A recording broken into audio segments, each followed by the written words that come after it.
Good morning, this is Eric Auger, and today's topic is real estate agents are for the most part liars. So I know I'm going to take some heat for that. I'm going to get some comments. Some people are not going to be happy with what I'm about to share. Some of those are going to love it, but that's just the way it is. This is what I wanted to talk about today. So to give you a frame of reference, 15 years ago when I was brand new and green in real estate, I read everything I could possibly read. I got my hands on all the CDs. That's how long ago I started. All the CDs I could possibly get my hand on. And because I wanted to learn everything I had to learn about being a great real estate agent. And I came across a book from a real estate trainer who made two recommendations. And the first one was the following. If someone asks you, how's real estate? Always answer unbelievable with a big smile on your face, because unbelievable is ambiguous and can be interpreted both ways. So this way, you're not lying. And the second recommendations that he was making in this book is, in not so many words, always agree with the client until you get the signed contract. So young and insecure, I took the advice at heart. I didn't know any better. So if that's what good ones were doing, I figured this was what I would do too. And at first it didn't seem like much. It didn't seem like a little white lie would hurt anybody, would do anything bad to anyone. And honestly, I was so scared that people wouldn't like or trust me if they knew I was brand new in the business. Or if I told them the truth about how I felt about myself, I felt a lot more comfortable just repeating what I was told to do. And that's what I did for a number of years. That's what I did. And as everyone knows, a white lie is always called for another lie to cover the first one. And the second lie calls for a third line to cover the second one, and so on and so on. And it never ends. It never ends. What I didn't know at the time is that the purpose effect of living in there are some purpose effects of living in fantasy world, and there are two of them. The first one is if you get really good at believing what you say, it becomes your reality and you disconnect from the truth. And number two is when you live in a world that's governed by appearance and lies, nothing, absolutely nothing worthwhile gets accomplished, because you cannot be real. You cannot build real if you refuse to acknowledge it. And so before I knew it, I was living two lives. There was the one I was leading people to believe I was living, constantly seeking approval and admiration and seeking people to trust me. And then there was the true life about me, which is the one I was forced to face when I was on my own and there was nobody to talk to or lie to.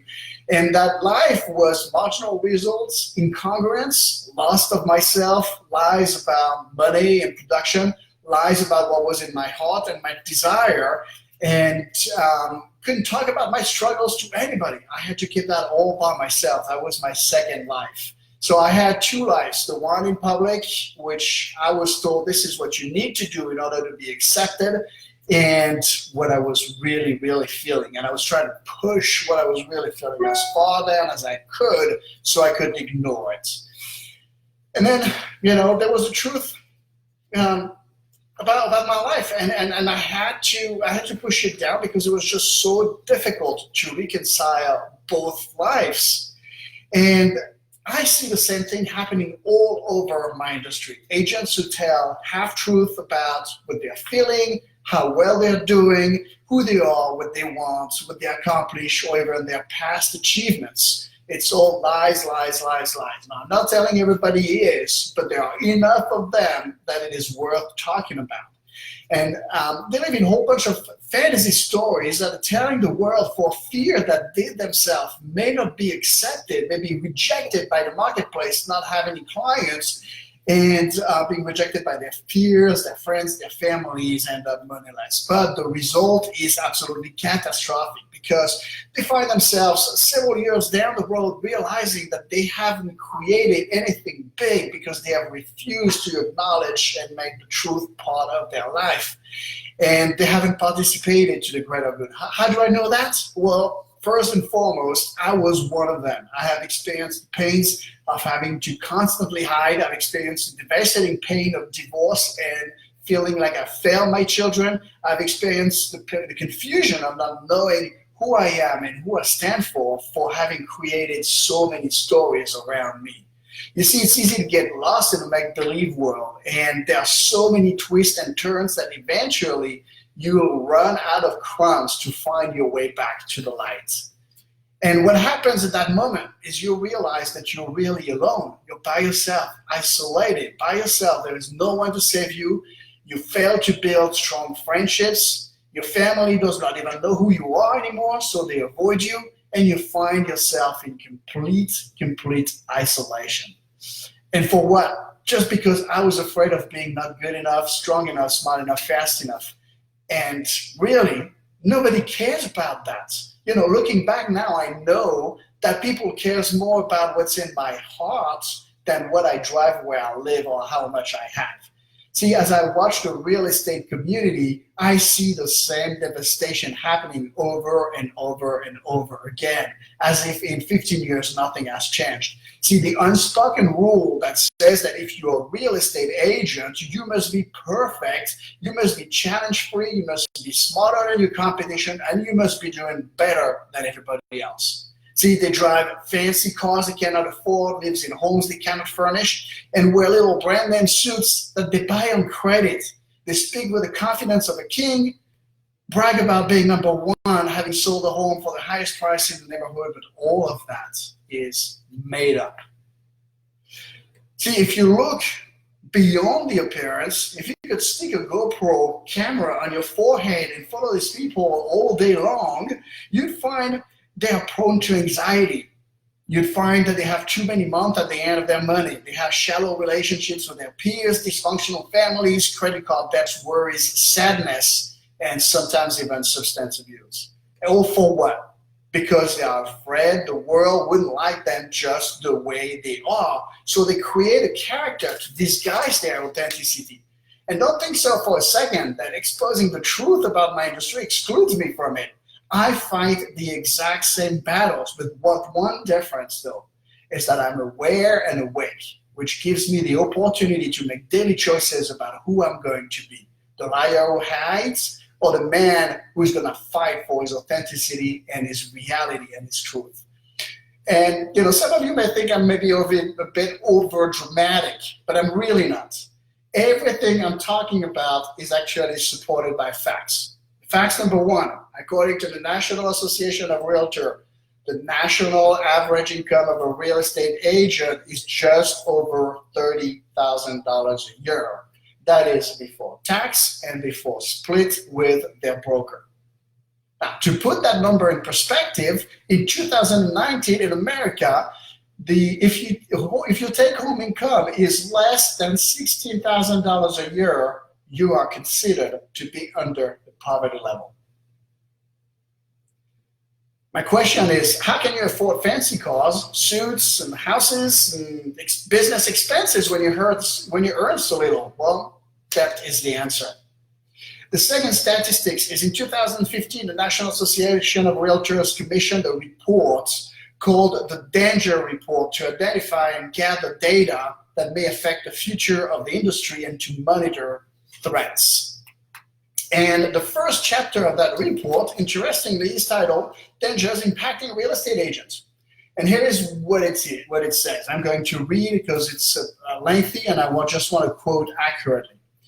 The knowledge and competency gap from the most to the least is very large due to low barrier of entry, low continuing education requirements, and the lure of quickly making big dollars. For decades, the industry has held the opinion that it's a profession. However, the reality is that outside of the industry don't hold the same opinion. Most professions, doctors, lawyers, accountants, engineers, require thousands of hours of study, beginning with a bachelor degrees, and even becoming an earth driller requires an average of 704 hours of instructions. Becoming a cosmetologist requires an average of 372 hours of study. But to become a real estate agent, it requires only 70 hours, with the lowest state requirement being 13 hours. See, the delta between great real estate service and poor real estate service has simply become too large due to the unacceptably low entry requirements to become a real estate agent. Professionals, hardworking agents increasingly understand that the not-so-good agents are bringing the entire industry down. And it continues.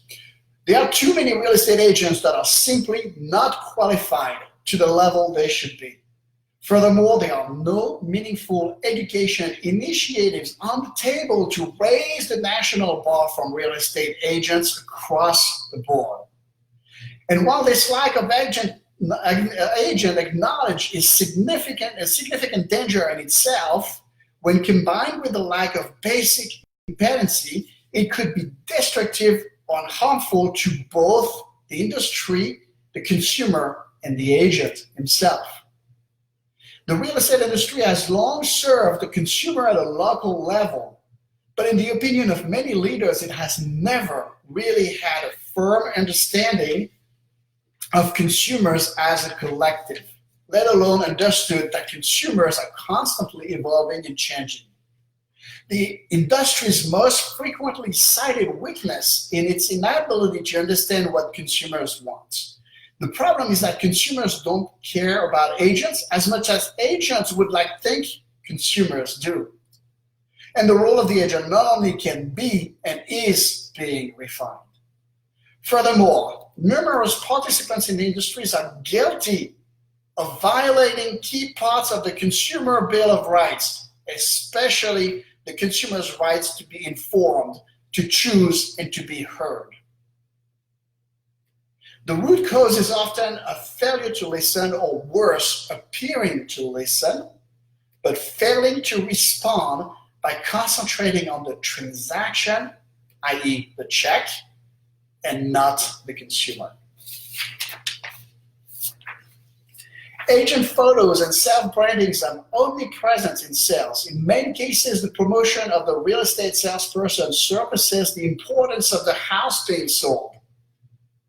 That's uniquely different to most other sales industries where the role of the salesperson is secondary. Too many real estate agents believe their role is critical. Their relationships with home buyers and sellers is beyond reproach. It's kind of an overconfidence that often results in failure. And ladies and gentlemen, that's why 80% of real estate agents leave the industry within 2 years because they cannot make any money and run out of credit cards to use. See, unlike brokers, the majority of agents do not have the same level of financial investment in the industry. Many agents have been unable or unwilling to effect changes the broker needs to build effective and profitable businesses. It remains a numbers game, and brokers frequently don't make the decisions that are in the best interest of the brokerage. They make decisions to appease their top producing agents. With the growing impact of technology, consumers are now wielding newfound powers and imposing increased demands on brokers for their and continues and so on and so on. You see, the picture is actually more bleak than I even painted it. But there is a major issue it raises for you, the consumers. You see, when scarcity sets into the life of an agent, it sets in motion survival, the survival instinct. Bills pile up, payments are missed, the mortgage is on the brink of being missed, food becomes scarce, credit card balances shoot up, and promises are broken. The goal is no longer to strive in a new profession and create a better life. The goal is now to survive, and survival is a very, very tricky thing.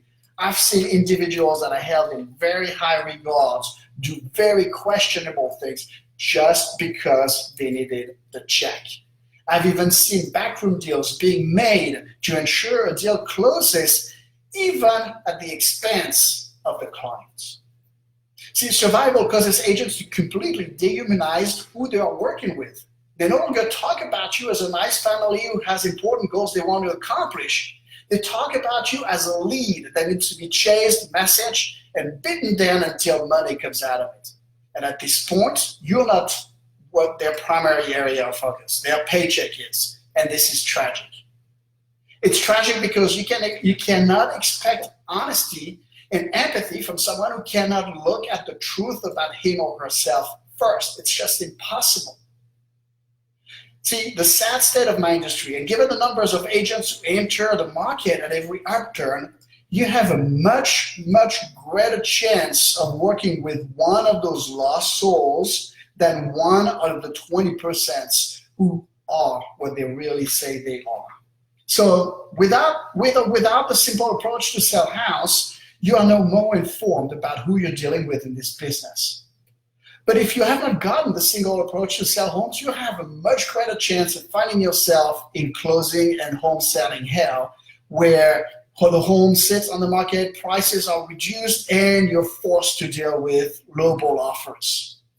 So head on to 4stepsonselling.com and sign up for the 4 free pop videos series revealing how hundreds of people protected themselves from those agents and sold their house stress-free, quickly, and for the maximum possible and price and profit possible. Again, the web address is 4stepsonselling.com. I'll see you tomorrow.